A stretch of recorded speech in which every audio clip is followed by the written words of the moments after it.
I was asked by a client to refinish their beautiful Hooker French Provincial Nightstands. These are beautiful pieces. If you know anything about Hooker furniture, they are a very well-known maker of high-end furniture. They've been making furniture for a very long time, and their vintage pieces especially are absolutely stunning. They're solid wood. They always use high-end finishes. The finish on these are textured and just not in the style of my clients. So let's see what we can do with them. I'm Shireen with Olive Street Designs, and I'm showing the process of furniture refinishing so you can learn too. Be sure to subscribe and follow for more. I started off by giving these a good cleaning, which I didn't film, and then went right in with sanding. So again, as I mentioned, they're textured. So you can kind of see on the side of this one how the paint even looks textured. And as I sand, you can see white spots coming up.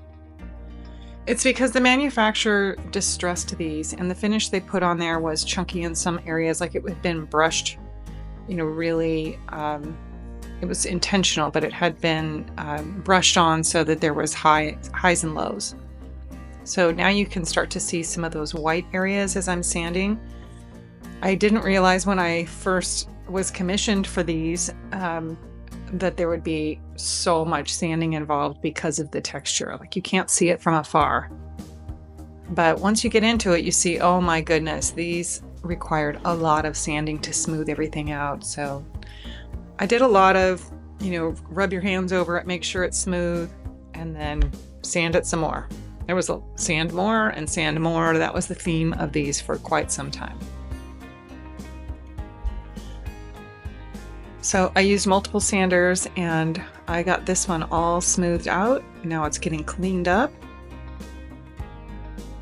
Nice to have one of them done. You get through this and you're like, whew, I had no idea. I did also take a scrub brush and scrub out those details because they had dust and everything just kind of jammed in there.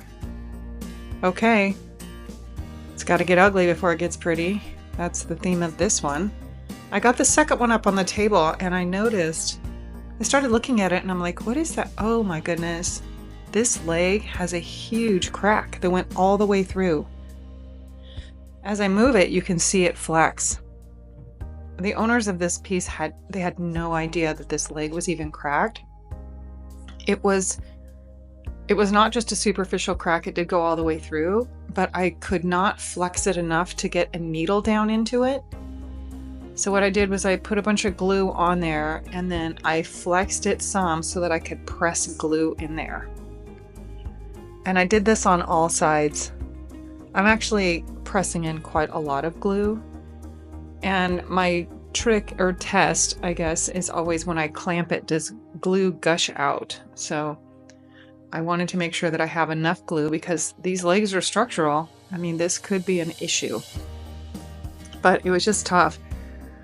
I thought about, screwing in, making a hole, putting in dowels, but I really felt like this repair, once I got all the glue shoved in there, and I did it several times, I just didn't show it all, but once I got glue pressed in on all sides, I felt like I probably had enough in there that was going to hold this. So I did put the clamps on. I can see the glue squishing out, so I feel like I've got that area pretty well filled in.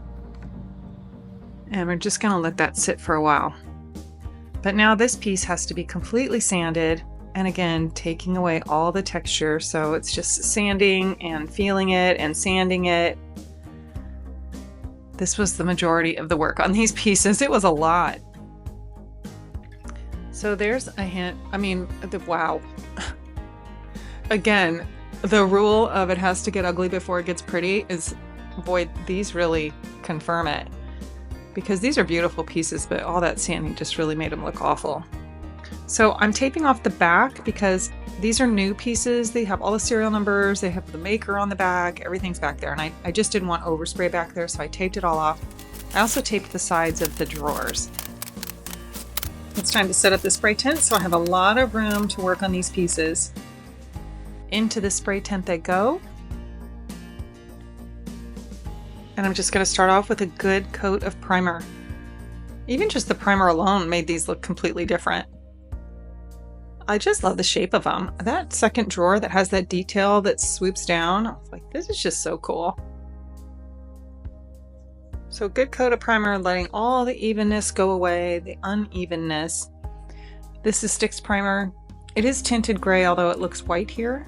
And now when I go in with my paint, and I did sand in between those coats, I just didn't show it. But now you can see that the white is going on. She wanted these a crisp, clean white. So it's funny when you just take away some of the busy details and everything, how beautiful these are.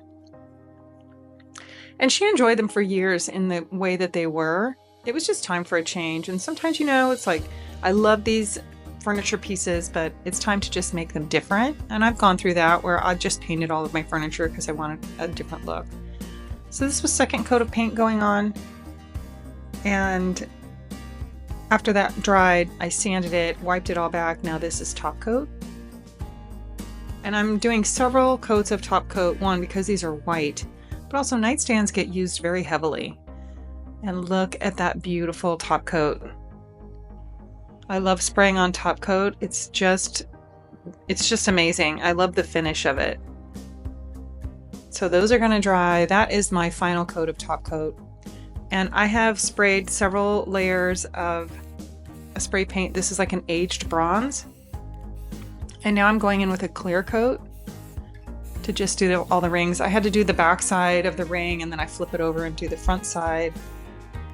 And then I took the drawers out just to touch up these details that sit back underneath the drawer, so that if anybody took the drawer out, you'd see that everything looked beautiful in here too. All straight lines, everything's all cleaned up. So I did in between the drawers and also the sides. Now you can't see these areas when the drawers are in, but it just always bothers me if things aren't tidy on the inside as well. But I do paint with the drawers in, because if you'll notice, the inside of that cabinet is pristine and super clean. So I don't want any overspray on drawer guides and all of that. And yes, you can tape all of this off, but why? It just wastes time and materials when you can just go back and touch it up. So time to put the details back on. Those little keyholes had little pin nails that had to be reset in there, hammered in. Putting the knobs or the pulls back on. I love the shape of that drawer. Such cool details on these pieces.